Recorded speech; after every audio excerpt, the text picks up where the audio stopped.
Ladies and gentlemen, welcome to the round table. My name is Ben Hedges, and I am in the studio with Holly Kellum. Welcome, Holly.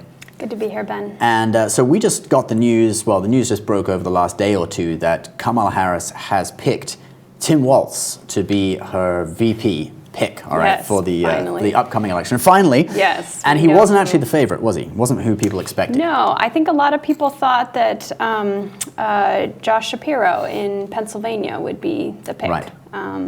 Yeah, there's a lot of talk that he was a bit too Jewish, actually. Okay. Which is funny because, as you probably know, her husband is Jewish, yes, and he's on an anti-Semitic crusade, you know, trying to snuff out anti-Semitism in the U.S. Okay.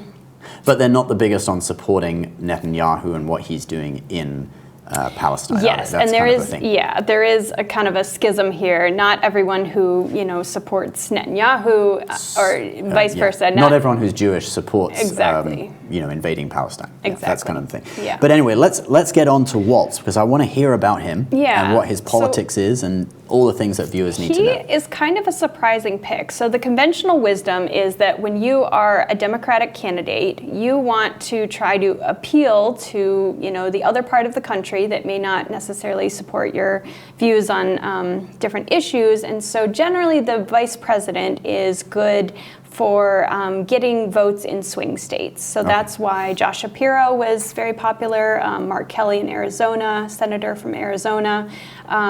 These people are kind of in Pennsylvania is a massive swing state, isn't it? Either swing states or you want red states because, you can maybe get some voters from that. But she chose a governor from a very liberal state, Minnesota. It's been, as far as I can remember, a deep blue state. And so it was kind of surprising. I do think, though, that they're very ideologically aligned. So if you look at some of the things that he's supported since he became governor in 2018, he's, seems very aligned with her very progressive policies. So, for example, he signed a bill basically allowing anyone, regardless of their immigration status, to get a driver's license. Okay. And Kamala Harris, she, according to her voting record, she was the most liberal senator, wasn't she, when she was in the Senate? Is that right? Right, yes. So if he aligns with her, I think it's safe to say he's pretty liberal. He is, yeah. And if you, again, you just look at what he's, signed into law since he's been governor, it is very liberal. And it's interesting because the media is really portraying him as this kind of like small town guy who's going to appeal to middle America and maybe white voters as well. But, I saw this analysis on CNN of all places that actually he hasn't really been good at getting small towns in his own state, which is a very, like I said, a deep blue state. So I have to wonder if this was a miscalculation on her part, if she's just too kind of, in her bubble and not realizing how Tim Walz kind of plays to the majority of the country. So let me just talk about some of the other things he's signed into law. He also allowed anyone, regardless of immigration status, to apply for this program that basically would give free college tuition, for like 2- and 4-year colleges if they go to a state school. He signed what's called what the advocates call the trans refuge law, which other people are calling the transgender trafficking law, because it allows basically children who are underage to come into Minnesota and to get treatment if they have, if they want a gender change or if they want to take puberty blockers and it's not allowed in their state. And it basically says that there can't be any interventions. No extraditions, no arrests, the state won't respond to subpoenas, and basically, the parents have no control at that stage if their child goes to Minnesota to get a sex change.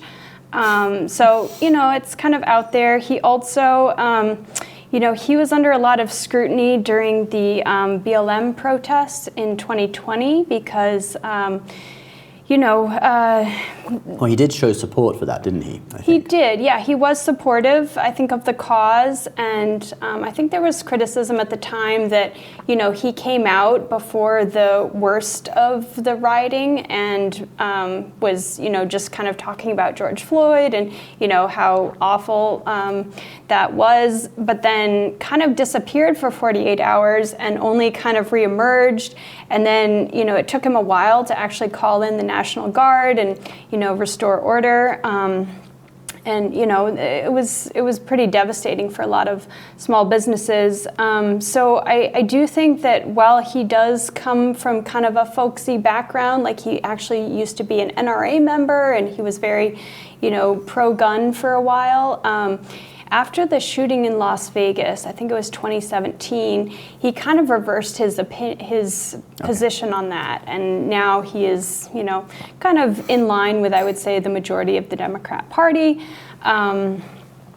There's also been controversy. So he, for 24 years, he served in the Army National Guard. And he was, his battalion in 2005 was supposed to be deployed to Iraq. Well, according to some veterans in his battalion, he promised them that he, was going to stick with them because he was a commander, I believe. So, he wasn't just a regular level. Right. Soldier, and he decided to retire at that point and run for Congress, which he ultimately was able to do. He spent, I think it was 6 terms in Congress in the House. War isn't for everyone. I don't think we can, and I guess it's only the National Guard as well. It's not the, it's not like he deserted the regular military. Mm-hmm.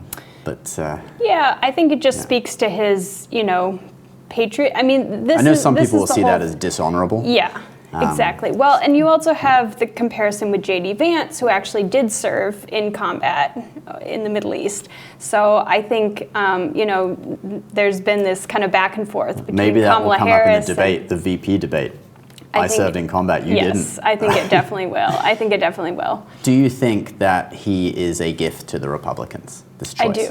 I do. And in fact, I think Kamala Harris is a gift to the Republicans because remember, she was one of the first ones to enter campaign in the Democratic primary, meaning Democratic voters in this country, did not see her as a viable candidate.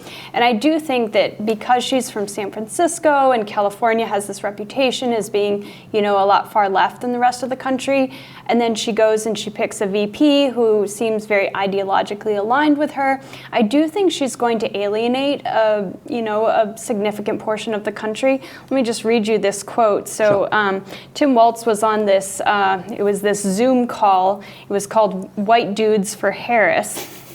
And he said, quote, one person's socialism is another person's neighborliness. So he's equating, caring about your neighbor with socialism, which I can see how somebody would get there. But I think, as Americans, I think we are kind of, attuned to those, any sort of, references to socialism and communism because so many people fled here from socialist and communist countries and, have rejected that. Now, I understand that somebody like AOC, she calls herself a democratic socialist, Bernie Sanders, so I wouldn't say it's totally out of the mainstream now. She's obviously very popular on the left with some, but I do think for older Democrats, for more moderates, especially independents, using that kind of language, I do think could, really drive a wedge for her campaign between them and her. Right, yeah. It is, it's not really a centrist choice, is it? So you've got Trump, who's seen as, center-right or maybe far-right by some, and then this pretty left-wing, Democrat ticket. So, we'll have to see what happens in this in November. I mean, it's going to be exciting no matter what, isn't it? Yes, well, and we have the second presidential debate coming up, although there is kind of some controversy now. Is Kamala going to join? Well, yes and no. Trump is actually the one who's rejecting the format now. So he had signed on to ABC holding the debate, and now he's, kind of saying like, hey, maybe Fox News could hold one because we had CNN, which is... Well, that sounds fair, doesn't it? CNN on the left, Fox News on the right. Fox on the right. Yeah. Are they only doing 2 or are they doing 3? Well, okay, they both campaigns, and again, this was when Biden was the head of the ticket, both campaigns signed on to do these debates, but then now that Kamala is, the candidate, Trump is trying to kind of back out of the ABC debate. So he only wants to do a Fox News one? Or? He really wants to do a Fox News debate, which, yes, I agree, would be balanced, but it's kind of the thing of, well, he already agreed. Fair and balanced. Fair and balanced. Is that their motto? I don't know. That is their motto, yeah. That is their motto. Oh, good to know. Yeah, I guess I could see it from her point of view in that, like, Biden did the debate last time, so she sees this as a new debate. Right. And it kind of is. Yeah, so if she does 2 and they do one is Fox, one is ABC, then I guess that would be fair from her point of view. Right. But Trump is seeing Biden's debate as part of the whole thing, isn't he? So he's saying we don't want 2 left-wing ones and then 1 right-wing one. So politics. Yeah, so we'll see. But, I think there's a lot of fodder for Republicans. Trump is already out with attack ads on Tim Walz, and I do think that, she has also been a historically unpopular vice president, even more unpopular than Biden was during his presidency. Also compared to Biden in this presidency, her popularity has just been really, really low. So I do think there's a lot of rallying behind her. There's a lot of people that don't like Trump, I think, who are just going to support her as the alternative because they can't stand him. But I do think that she is going to give a lot of more conservative Democrats and independents pause in voting for her because of her policies and now her vice president's policies. Cool. Well, what do you guys think? Are you excited about Tim Walz, or do you hold the opinion of the Republicans and think that he's too socialist and too far left? Do leave your comments below. We'd love to hear what you think. All opinions welcome. As always, check out Holly's channel, Newspeak, where she covers the media and how they report on things. And subscribe to the Roundtable. That's right. Subscribe to the Roundtable for more videos like this. We'll see you next time. Bye-bye.